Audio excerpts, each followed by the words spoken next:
বহুত ষ্টুডেণ্টছে annual exam দি উঠিছা class 9ৰ ষ্টুডেণ্টসকলে আৰু ক্লাছ 10ৰ ষ্টুডেণ্টসকলে মেট্ৰিক পৰীক্ষা দি উঠিছা আৰু এতিয়া ৰিজাল্টৰ আগত আৰু এটা বস্তু বহুতৰ কনফিউজন হৈ আছে যে পাছ মাৰ্ক বহুতে এতিয়াও ভাবি আছে যে 13 মাৰ্কছ পালে তোমালোকে পাছ হৈ যাবা MCQ আৰু ডেছক্ৰিপটিভ দুটাতে 13 পালে তোমালোকক পাছ কৰা বুলি কোৱা হ'ব তো সেইটো তোমালোকে ভুল ভাবি আছা তো সেইটো অকমান মিষ্টেক হৈছিলে তো সেবাৰ নোটিছতো আছে 13 কিন্তু এইটো বস্তুটো তেনেকুৱা নহয় আৰু এই যোনটো কথা ক'বলৈ গৈছে এইটো ক্লাছ 9 আৰু ক্লাছ 10 দুটাৰ কাৰণে হয় ক্লাছ 9ৰ এই ৰুলছখিনি ফ'লো হ'ব এনুৱেল এক্সামৰ ৰিজাল্টত আৰু ক্লাছ 10ৰ মেট্ৰিক পৰীক্ষাৰ ৰিজাল্টত এই ৰুলছখিনি ফ'লো হ'ব আৰু ক্লাছ 11ত এইখিনি ফ'লো নহয় ক্লাছ 11ত আকৌ বেলেগ এটা চেঞ্জ আহিছে তাত কি কৰা হৈছে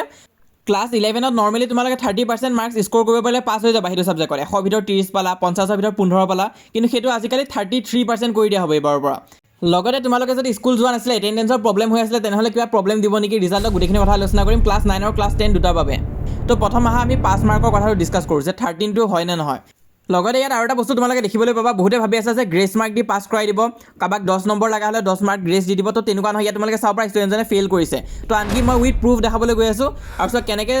67 পালেও যে ফেইল হ'ব সেইখিনি কথা আমি জানোৱে আগৰ ভিডিঅ' তোমালোকে যদি চাই আহিছা লগতে 26 পালেও যে পাছ হ'ব পাৰে সেইটো আমি জানো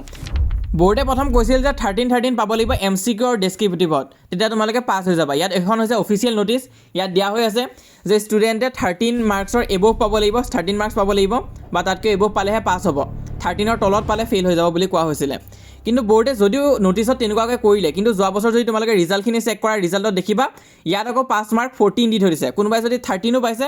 তেতিয়া ফেইল হৈছে আকৌ গ্ৰেছ মাৰ্ক দিহে পাছ কৰাই দিছে তো ইয়াত আকৌ পাছ মাৰ্কটো সিহঁতে চেঞ্জ কৰি 14 কৰি দিছে ডেছক্ৰিপটিভৰ কাৰণে 13ও নহয় তো আগতে 30 পালে পাছ কিন্তু আজিকালি MCQ আৰু থিয়ৰী দুটাতে পাছ কৰিব লাগিব আৰু ইয়াত চোৱা MCQ তোমালোকৰ হৈছে 13 থিয়ৰী হৈছে 14 ইয়াত এজন ষ্টুডেণ্টৰ মাৰ্কশ্বিটৰ পৰা মই দেখাইছোঁ ৰিয়েল মাৰ্কশ্বিট হয় ইয়াত চোৱা ষ্টুডেণ্টজনে বাকীখিনিত পাছে কৰিছে গোটেইখিনিত তোমালোকে যদি চোৱা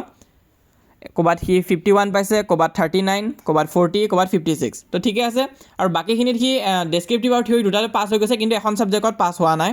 ইয়াত তোমালোকে দেখা পাইছা যে 14ৰ ভিতৰত অকল 4 মাৰ্কছে পাইছে তো এতিয়া বহুতে ভিডিঅ' বনাই আছে মই দেখা পাইছোঁ কৈছে যে যদি তোমালোকৰ বাকীখিনি ছাবজেক্ট ভাল থাকে তেনেহ'লে ফেইল হ'লেও পাছ কৰাই দিব কিন্তু কথাটো তেনেকুৱা নহয় ইয়াত তোমালোকে যদিও দেখা পাইছা বাকীখিনি ছাবজেক্টত সি অলৰেডি পাছ কৰিছে ভাল নম্বৰ দি কিন্তু ইয়াত টোটেল 39 হৈ আছে কাৰণ সি ইয়াত MCQত পাছ হ'ল কিন্তু থিয়ৰীত ফেইল হৈ গ'লগৈ থিয়ৰীত পাব লাগিছিলে 14 মাৰ্কছ পালে অকল 4 মাৰ্কছ তো আগৰ ন'টিছখনৰ মতে যদি তোমালোকে চোৱা তেনেহ'লেতো আৰু 9 মাৰ্ক পালে পাছ হৈ যাব কিন্তু বস্তু তেনেকুৱা নহয় কাৰণ আজিকালি পাছ মাৰ্কটো হৈছে 14 যদিও সেইবাৰ তোমালোকৰ ন'টিছত দিছিলে 13 পালে পাছ হৈ যাব কিন্তু পিছত ৰিজাল্টত ক্ৰাইটেৰিয়াটো দিলে যে 14 পাব লাগিব তো এইবাৰো সেই 14 হ'ব তো তোমালোকে ধৰি লোৱা 14ৰ ভিতৰত যদি 4 পাই যোৱা তেনেহ'লেতো 10 নম্বৰ গ্ৰেছ মাৰ্ক দি নিদিব তোমালোকক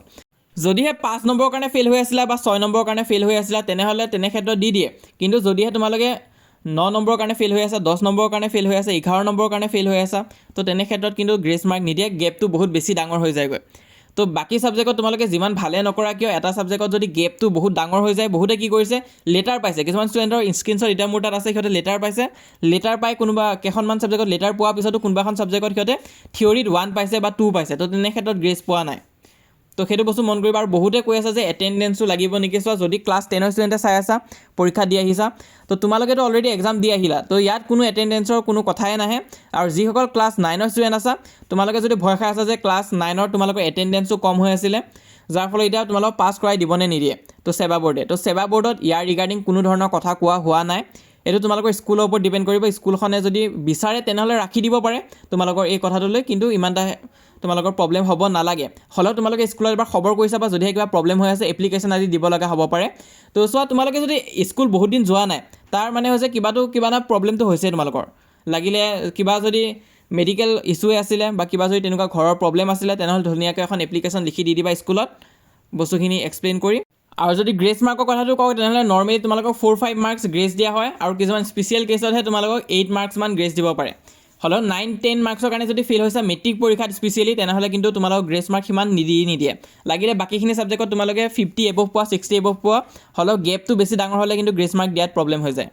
আৰু বাকী ক্লাছ 9ৰ কাৰণে ইমান এটা ষ্ট্ৰিক্ট নহয় তোমালোকক পাছ কৰাই দিব লাগে ইমান এটা তোমালোকৰ ষ্ট্ৰিক্ট নহয় বাৰু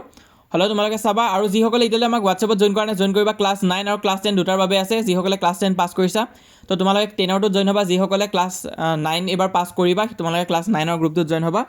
আৰু তাত তোমালোকে সকলো ধৰণৰ আপডেট পাই থাকিবা লগতে ৰিজাল্ট কেতিয়া দিব সেইখিনিও তোমালোকক জনাই দিয়া হ'ব ছাবস্ক্ৰাইব কৰি ৰাখিবা মই যিমান পাৰোঁ গোটেইখিনি ইনফৰমেশ্যন তোমালোকক দি যাব চেষ্টা কৰিম